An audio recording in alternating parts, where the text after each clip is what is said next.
Le pape François est mort, mais pas avant d'avoir attendu que la lumière de Pâques arrache à nouveau le voile du monde.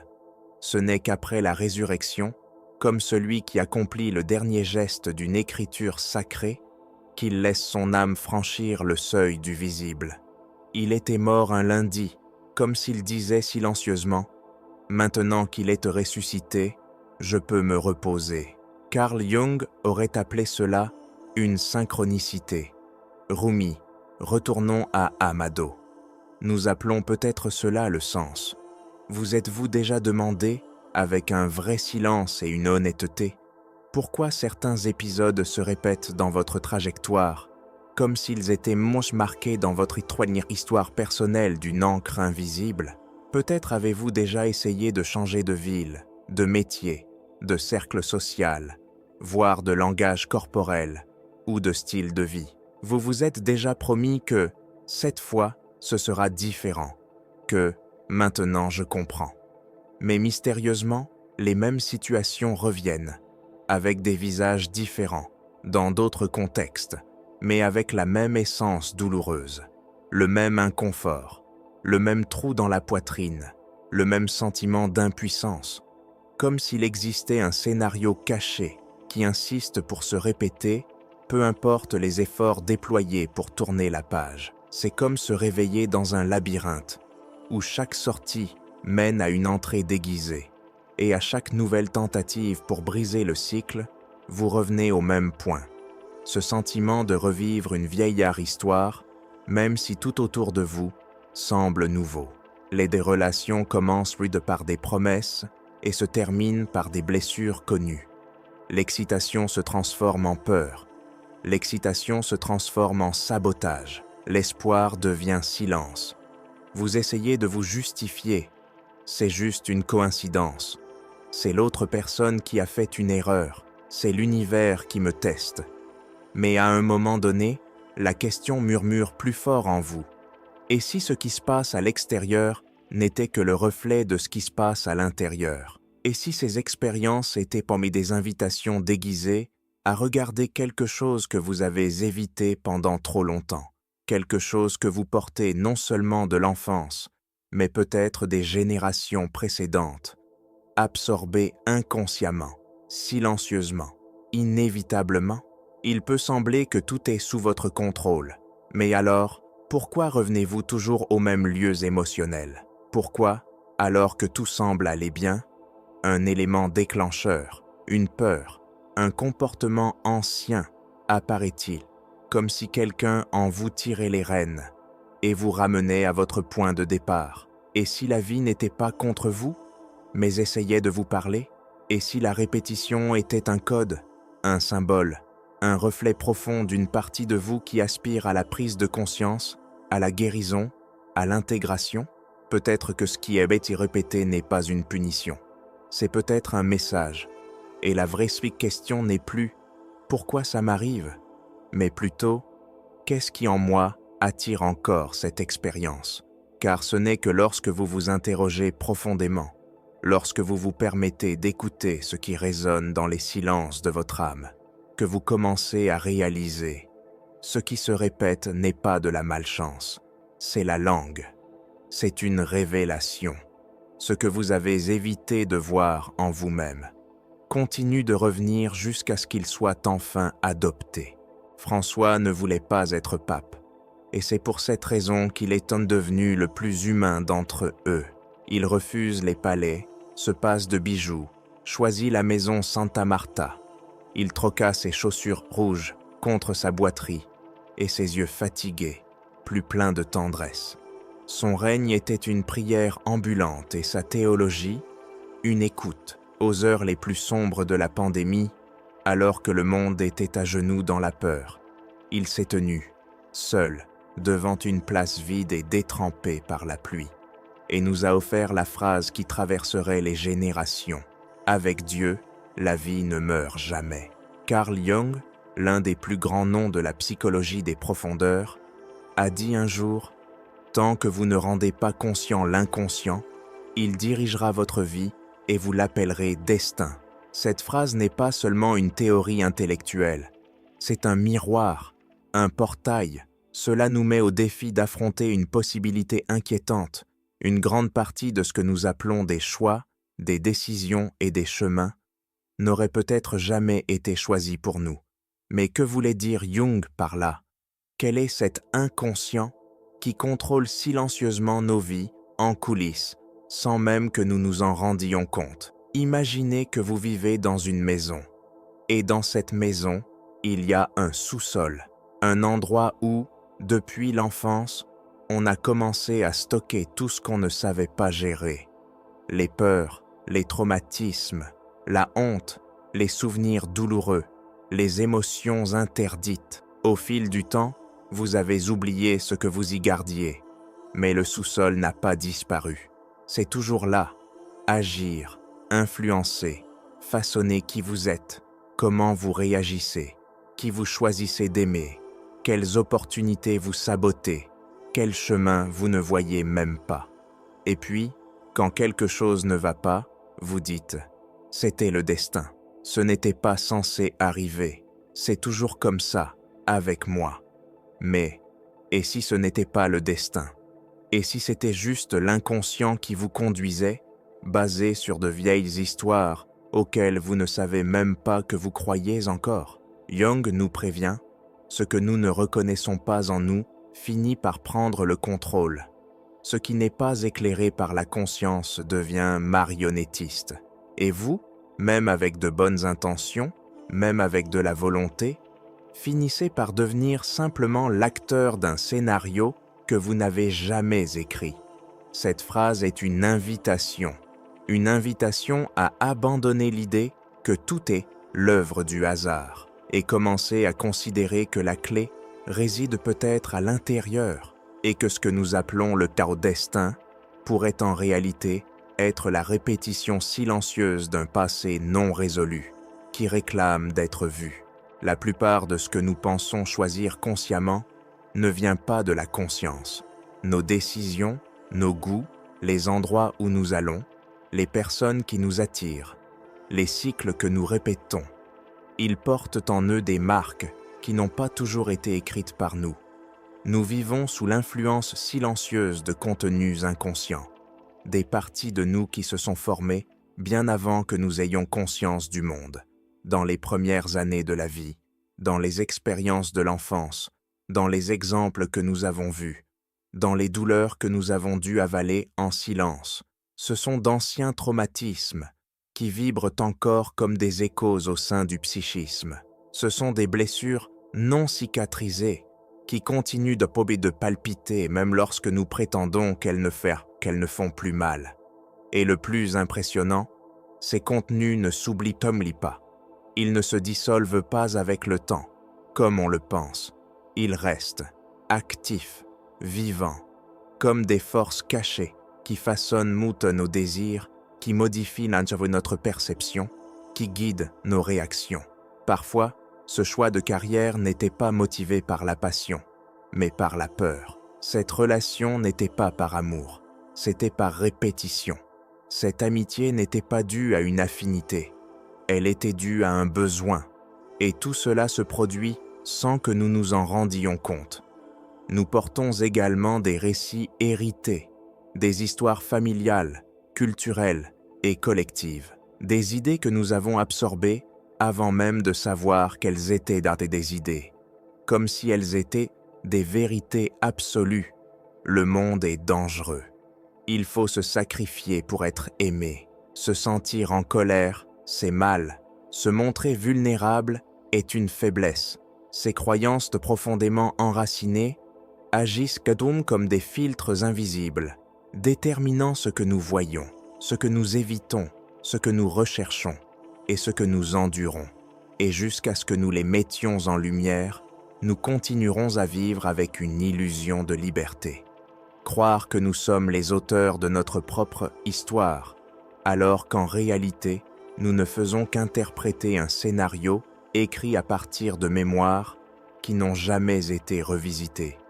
Prendre conscience, c'est commencer à s'interroger, est-ce vraiment le mien ou était-ce quelque chose que j'ai appris à porter? Et cette simple question pourrait être le début d'une nouvelle histoire, C'est pourquoi, sans comprendre comment ni pourquoi, nous nous retrouvons à retourner aux mêmes lieux émotionnels. Même si les visages changent, le scénario se répète. Nous entrons dans des relations qui nous blessent de la même manière. Nous prenons des décisions qui nous mènent au même abîme. Ou bien, nous nous retrouvons, une fois de plus, à fuir au moment précis où nous devrions rester. Ce n'est pas une malchance, ce n'est pas le destin. C'est l'inconscient qui essaie de nous montrer quelque chose qui n'a pas encore été vu. Ces modèles sont comme des messages cryptés. Ils se répètent non pas parce que l'univers veut nous punir, mais parce qu'il y a quelque chose en nous qui demande à être reconnu. Ce sont des parties d'hommes blessés, des parties exilées de notre conscience, qui tentent d'émerger. Et ils le font à travers la souffrance, car c'est le seul moyen qu'ils peuvent trouver pour se faire remarquer. Nous répétons la relation avec le père absent, avec la mère contrôlante, avec l'abandon de l'enfance, avec la culpabilité qu'on n'a jamais su nommer. Nous nous sabotons toujours au même moment, quand tout commence à bien se passer. Nous fuyons lorsque l'affection est irréelle, car au fond, nous pensons que nous n'en sommes pas dignes. Nous nous accrochons à ce qui fait mal, car confondre douleur et amour est devenu familier. Ces cycles ne sont pas de simples erreurs, ce sont des révélations, des symptômes qui portent l'histoire derrière l'histoire. Et plus nous les ignorons, plus ils deviennent intenses, comme si l'inconscient disait « Si tu n'entends pas le murmure, je crierai, et si tu n'entends pas le cri, la vie tombera sur toi comme un signe. » Les normes ne sont donc pas votre ennemi, ils sont le chemin, car derrière chaque répétition, il y a une chance de briser le cycle, pour regarder à l'intérieur et enfin demander « Et moi, je continue de demander à être vu ?» Et la réponse, même si elle a laissé difficile, commence à vous libérer. Nous pensons que nous sommes les auteurs absolus de notre propre histoire. Dès notre plus jeune âge, on nous dit que nous sommes libres, que nous choisissons ce que nous ressentons, ce que nous voulons, ce que nous faisons. Et ainsi nous continuons à vivre, pensant que chaque pas que nous faisons est le résultat direct de notre volonté consciente. Mais la réalité interne est bien plus complexe que ce que ce scénario simplifié voudrait nous laisser croire. Derrière bon nombre de nos choix, peut-être la plupart, se cache un réseau invisible d'influences. Souvenirs émotionnels profondément stockés, des expériences d'enfance qui ont façonné nos réactions, de vieilles blessures qui, même oubliées par l'esprit rationnel, restent vivantes dans le corps, dans les élans, dans les silences.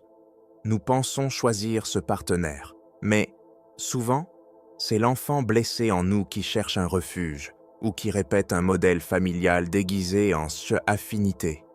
On pense avoir décidé de quitter un lieu, de changer de métier, de couper un cycle, mais était-ce vraiment un choix conscient ou une évasion déguisée? N'était-ce pas simplement un mouvement conditionné par quelque chose qui nous faisait peur dans le passé? Jung nous rappelle que l'inconscient n'est pas seulement un entrepôt de souvenirs oubliés. Il est actif, vivant, présent et constamment influent. Il parle à travers des impulsions, des peurs, des rêves, des réactions inattendues. Et lorsque nous l'ignorons, il prend simplement le contrôle, en coulisses. Par conséquent, même si l'ego aime se considérer comme le maître de toutes les décisions, en pratique, ce n'est que la pointe de l'iceberg, la partie visible de quelque chose de beaucoup plus profond et plus vaste. L'ego était la façade qui recouvre le véritable centre de la psyché, le soi, ce noyau intérieur où vit tout ce que nous sommes, y compris ce que nous ne savons pas que nous sommes. Alors quand nous pensons que nous sommes aux commandes, bien souvent, nous obéissons simplement à des ordres internes que nous ne comprenons pas. Nous ne choisissons pas, nous réagissons. Réagir à un vide, à une vieille douleur, à une croyance inconsciente, à un traumatisme héréditaire. Ce n'est pas la liberté, c'est du conditionnement. C'est vivre dans un scénario invisible comme un personnage qui ne connaît pas l'auteur de la pièce lui-même. La vraie liberté ne consiste pas simplement à pouvoir faire des choix. C'est comprendre pourquoi nous choisissons comment nous choisissons. C'est prendre conscience des fils invisibles qui nous animent. C'est savoir différencier un désir authentique d'un besoin créé par la douleur. Et cela n'est possible que lorsque nous arrêtons de regarder uniquement à l'extérieur et commençons à enquêter sur ce qui vit à l'intérieur. Car ce n'est que lorsque nous connaissons les racines de notre mouvement intérieur que nous pouvons réellement décider de notre destin. Avant cela, nous ne sommes que des passagers qui se croient au volant. Carl Jung a décrit l'ombre comme la partie cachée de notre psychisme. Tout ce que nous réprimons, nions ou prétendons, n'existe pas en nous. Ce sont les traits que nous jugeons inacceptables, les pensées que nous n'osons pas admettre, les sentiments qui nous font honte. Mais c'est aussi là que réside notre force brute, notre instinct le plus sincère, notre potentiel inexploité. L'ombre n'est pas seulement l'obscurité, elle est, c'est vrai, sans regarder. C'est ce qui a été caché par protection, peur ou douleur. Parce que nous ne savions pas comment y faire face, nous l'avons enterré. Mais cela ne disparaît jamais. Ce qui ne se voit pas agit dans le noir. Ce qui n'est pas intégré nous contrôle sans que nous nous en rendions compte. L'ombre influence silencieusement nos choix, déforme nos perceptions, nous emprisonne dans des cycles répétitifs. Lorsque nous n'en sommes pas conscients, nous le projetons sur les autres. Nous voyons des monstres à l'extérieur de nous qui, en fait, vivent à l'intérieur. L'ombre se manifeste au moment où on s'y attend le moins, parfois dans un accès de colère, dans un geste de sabotage, dans une attitude incohérente.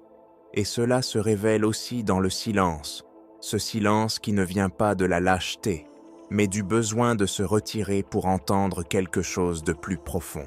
Le jour du miracle, le monde attendait des mots.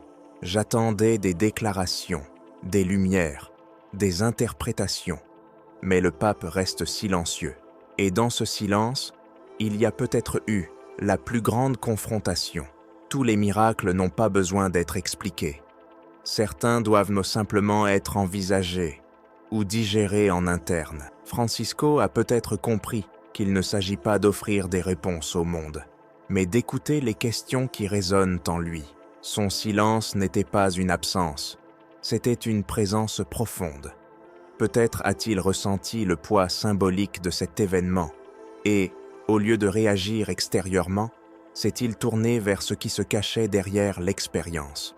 L'ombre collective, le mystère inconscient, ce qui ne peut être nommé sans être corrompu. Faire face à l'ombre est la première étape vers le véritable éveil. Il descend jusqu'à la grotte où nous avons évité d'entrer pour découvrir que le trésor que nous cherchions est stocké juste là. Ce n'est que lorsque nous devenons conscients, vraiment conscients, que nous commençons réellement à vivre. Avant cela, nous continuions simplement à jouer les rôles qui nous étaient sans cesse donnés, avant même de savoir que nous étions sur scène. Nous vivons en tant qu'acteurs d'un scénario hérité, écrit par les expériences de nos parents, par les traumatismes de l'enfance, par les croyances de la société, par la douleur non traitée que nous portons en silence. Mais la conscience est comme une lumière, et lorsque cette lumière s'allume, il n'était plus possible de prétendre ne pas la voir. La répétition des mêmes schémas, les cycles addictifs, les sentiments qui semblaient aléatoires, ont désormais une forme, un nom et une origine. La vie, jusque-là mue par des impulsions automatiques, gagne en intention, en direction, en présence. Et c'est là, peut-être, le geste silencieux, le plus révolutionnaire du pape François. Parce que vous n'héritez pas d'un pape, vous héritez d'une attitude envers la vie. Et la position de Francisco était claire. Il s'est tu alors que le monde attendait des mots. Il regardait quand le monde détournait le regard. Il a tendu la main alors que tant de gens érigeaient des murs. Son silence, le jour du miracle, n'était pas une absence. C'était une présence concentrée. Un rappel vivant qu'il existe des messages qui ne peuvent être entendus que dans le vide de la parole. Il ne nous a pas laissé de formules toutes faites. Il ne nous a pas laissé des dogmes endurcis. Il nous a donné, avec simplicité et fermeté, une direction. Et cette direction ne se lit pas, elle se vit. Ce n'est pas dans les chairs, c'est dans les réunions. C'est dans l'écoute attentive des autres, dans l'écoute sensible du monde. Et surtout, dans l'écoute de son propre cœur. Dans la psychologie de Jung, c'est le début d'un véritable travail intérieur. Le moment où l'ego, fatigué de contrôler, cède pour que le moi, cette instance profonde, sage et divine qui habite l'âme, commence à guider les pas. La conscience devient boussole, le silence devient maître. La spiritualité, loin d'être une évasion, se révèle comme une présence radicale, être entier, ici et maintenant. Et peut-être, juste peut-être, est-ce le plus grand miracle dont le monde puisse être témoin. Un être humain qui a cessé de réagir et a commencé à réagir, qui a arrêté de suivre les normes et a commencé à vivre avec un but, qu'il a arrêté de regarder à l'extérieur et l'a finalement trouvé à l'intérieur.